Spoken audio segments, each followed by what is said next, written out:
क्या आपने कभी सोचा है कि एक अफसर बनने का सपना देखने वाले युवक कैसे एक सफल किसान बन सकता है?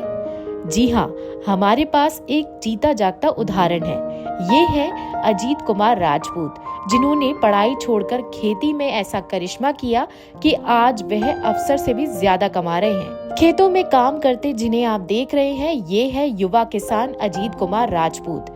अजीत का सपना था कि वह पढ़ लिखकर अफसर बने, लेकिन आर्थिक स्थिति ठीक न होने के कारण उन्हें अपनी पढ़ाई बीच में ही छोड़नी पड़ी। उनके पिता एक श्रमिक थे और उनकी कमाई से परिवार का भरण पोषण मुश्किल से हो पाता था।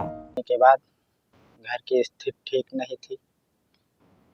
पिताजी मजदूरी कर रहे थे, इसलिए हमने सोचा कि खेती की जाए। लेकिन अजित ने हार नहीं मानी। उन्होंने सोचा कि अगर शिक्षा नहीं मिल पाई तो मेहनत और हुनर से कुछ नया कर दिखाया जा सकता है। उन्होंने अपनी पुश्तैनी जमीन पर सब्जियां और केले की खेती शुरू की। नई तकनीकों और उन्नत बीजों का इस्तेमाल करके उन्होंने फसल उत्पादन को बढ़ाया और कम लागत में बेहतरीन परिणाम हासिल किए।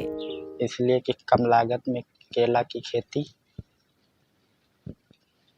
लाभ ज्यादा है।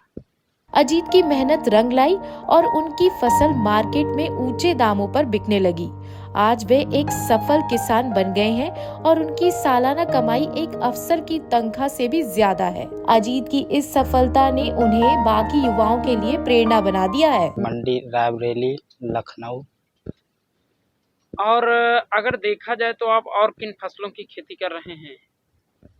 जैसे मिर्चा है, भिंडी है, मौसम के हिसाब से जो सब्जियां होती हैं। अजीत कुमार राजपूत की कहानी से ये साबित होता है कि अगर हम अपने लक्ष्य को पाने के लिए मेहनत और लगन से काम करें तो कोई भी मुश्किल हमारे रास्ते में नहीं आ सकती। आज वे न सिर्फ अपने परिवार का सहारा बने हैं, बल्कि अन्य किसानों के लिए भी एक प्रेरणा बन गए हैं। उनकी सफलता की कहानी अन्य युवाओं को भी खेती में नए अवसर तलाशने के लिए प्रेरित करती है। युवाओं को संदेश यही देना चाहते हैं, पढ़ाई ना कर पाए तो अपनी। अजीत कुमार राजपूत की कहानी यह सिखाती है हमें कि जीवन में किसी भी कठिनाई के सामने हार नहीं माननी चाहिए। मेहनत और जुनून से हम अपने सपने को हकीकत में बदल सकते हैं। लोकल 18 के लिए रायबरेली से सौरभ वर्मा की रिपोर्ट।